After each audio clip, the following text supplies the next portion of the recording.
السلام علیکم ناظرین، اس سے پہلے حج کے فرائض سے متعلق ایک ویڈیو آپ کی خدمت میں پیش ہو چکا ہے۔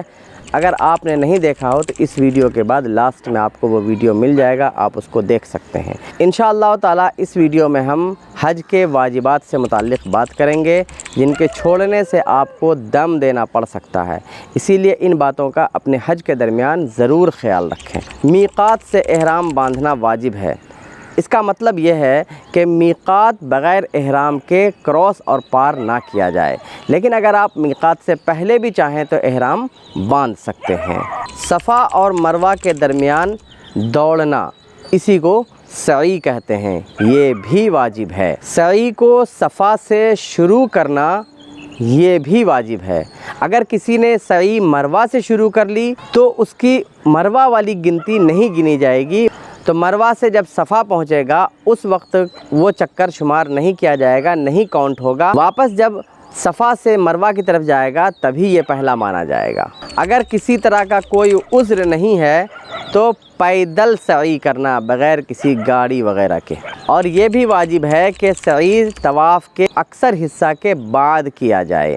دن کے وقت میں وقوف عرفہ کیا تو اتنی دیر تک وقوف عرفہ کرے کہ سورج ڈوب جائے، اگرچہ اس نے دن میں سورج ڈھلنے کے بعد ہی وقوف عرفہ شروع کیا ہو، یعنی وقوف عرفہ کسی وقت بھی اس نے کیا ہو، غروب آفتاب تک وہ وقوف عرفہ میں مشغول رہے، یہ ہے مقصد۔ اگلا واجب یہ ہے کہ وقوف میں رات کا کچھ حصہ آ جانا، یعنی دن کا بھی کچھ حصہ آئے اور رات کا بھی کچھ حصہ آ جائے۔ عرفات سے واپسی میں امام کی پیروی کرنا، یعنی جس وقت امام نکلے اسی وقت آپ بھی نکلیں۔ اگر امام ابھی نہیں نکلے ہیں عرفات سے تو آپ بھی وہیں ٹھہرے رہیں، عرفات سے ہرگز نہ نکلیں، یہ بھی واجب ہے۔ ہاں، اگر امام نے وقت سے تاخیر کی، وقت ہونے کے باوجود بھی امام نہ نکلے تو اب وہ جا سکتا ہے، امام کی پیروی اس کے اوپر واجب نہیں ہے۔ جیسے امام نے کسی بھیڑ وغیرہ کی وجہ سے تاخیر کر دی ہو اور اس کو نکلنے کا موقع ملے تو یہ نکل سکتے ہیں، اور اگر امام چلے گئے اور بھیڑ کی وجہ سے ان کو تاخیر ہو جائے تو بھی جائز ہے، وہ بھی بعد میں بھی نکل سکتے ہیں۔ اگلا واجب ہے مزدلفہ میں ٹھہرنا۔ مغرب اور عشاء کی نماز کو عشاء کے وقت میں مزدلفہ میں آ کر ادا کرنا یہ بھی واجب ہے۔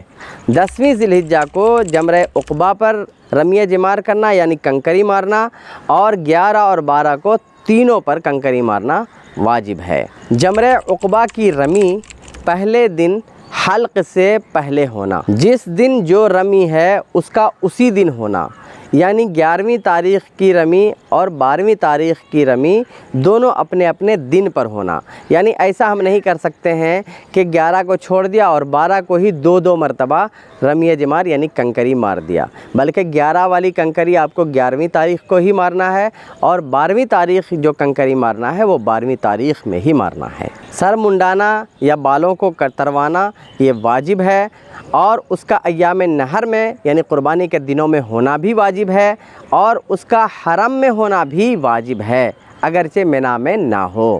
اور جو لوگ حج تمتع یا حج قران کر رہے ہیں ان کا قربانی کرنا واجب ہے، اور اس قربانی کے دنوں میں ہونا واجب ہے، اور اس قربانی کا حرم میں ہونا بھی واجب ہے۔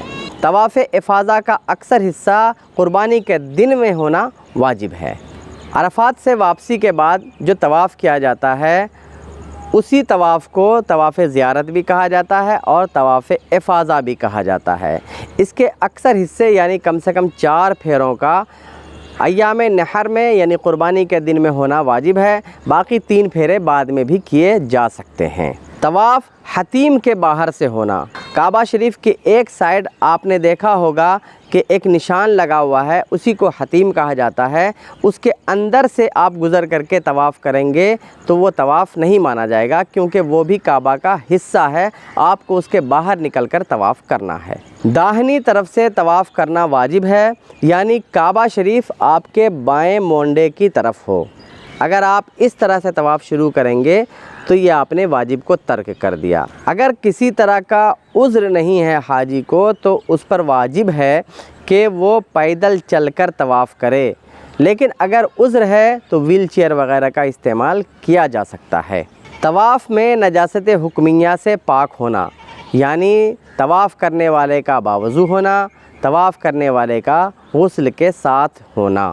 اگر کسی نے بغیر وضو کے طواف کر لیا تو اس کے اوپر واجب ہے کہ وہ اس طواف کو دوبارہ کرے۔ طواف کرتے وقت ستر چھپا ہوا ہونا، اگر کسی بھی مرد یا عورت کا ستر کھل جائے اور وہ اس عضو کا چوتھائی حصہ ہے تو ایسی صورت میں اس مرد یا عورت پر دم واجب ہوگا۔ نماز کی حالت میں ستر کھلنے سے نماز فاسد ہوتی ہے، اور طواف میں اگر ستر کھلا رہ جائے تو ایسی صورت میں اس کے اوپر دم واجب ہوتا ہے۔ طواف کے بعد 2 رکعت نماز پڑھنا یہ بھی واجب ہے، لیکن اگر کوئی نہ پڑھے تو اس پر دم واجب نہیں ہوگا۔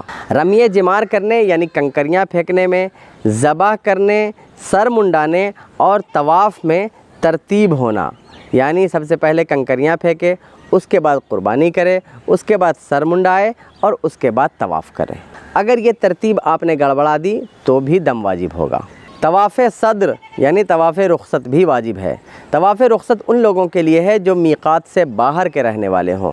جب وہ یہاں سے رخصت ہو رہے ہوں تو ایسی صورت میں ان پر واجب ہے کہ وہ رخصت ہوتے وقت طواف کر کے جائیں۔ لیکن اگر کوئی عورت ہے، حیض سے ہے یعنی پیریڈز اس کے چل رہے ہیں، یا نفاس سے ہے، ڈیلیوری ہوئی ہے اور اس ڈیلیوری کی وجہ سے ابھی وہ پاک نہیں ہو پائی ہیں، تو ان کے اوپر سے یہ طواف ساقط ہو جاتا ہے۔ طواف رخصت ان کو معاف ہے، ان کو طواف کرنے کی ضرورت نہیں ہے، اگر ان کا قافلہ ان کے پاک ہونے سے پہلے جانے کا خطرہ ہو یا جا رہا ہو۔ لیکن اگر اتنا وقت بھی مل سکے کہ قافلہ جا رہا ہے اور یہ طواف کر سکتی ہیں اور ابھی وہ پاک ہو چکی ہیں تو وہ طواف کرنا ان کے اوپر واجب ہوگا۔ وقوف عرفہ کے بعد سر منڈانے یا بال کٹوانے تک اپنی بیوی سے صحبت اور جماع نہ کرنا یہ بھی واجب ہے۔ احرام میں جو چیزیں منع ہیں ان سے بچنا، یعنی سلا ہوا کپڑا پہننا یا اپنے منہ کو ڈھکنا، ان سب چیزوں سے بچنا بھی واجب ہے۔ کسی بھی واجب کے چھوڑنے سے دم لازم ہوتا ہے، چاہے حج کرنے والا اس کو واجب ہونا جانتا ہو یا نہ جانتا ہو، چاہے حج کرنے والے نے اس واجب کو جان بوجھ کر چھوڑا ہو یا انجانے میں چھوڑا ہو، کسی طرح سے بھی چھوڑا ہو، واجب کے چھوڑنے سے دم لازم آتا ہے، مگر کچھ واجب کا استثناء ہے، جیسے کہ طواف کے بعد 2 رکعت نماز پڑھنا واجب ہے، لیکن اگر کوئی نہیں پڑھے اس نماز کو چھوڑ دے تو دم لازم نہیں آتا ہے۔ اسی طرح مغرب اور عشاء کی نماز کو ایک ساتھ ادا کرنا واجب ہے، لیکن اگر کوئی اس کو نہ ایسا کرے بلکہ مغرب کو مغرب میں پڑھے اور عشاء کو عشاء میں پڑھے تو اگرچہ یہ کام واجب تھا لیکن اس نے اس کو ترک کیا تو بھی اس سے دم لازم نہیں آتا ہے۔ ان 2 صورتوں کے علاوہ باقی جتنے واجبات اب تک شمار ہوئے ہیں ان سب کے ترک کرنے سے دم لازم آئے گا۔ السلام علیکم ورحمۃ اللہ وبرکاتہ۔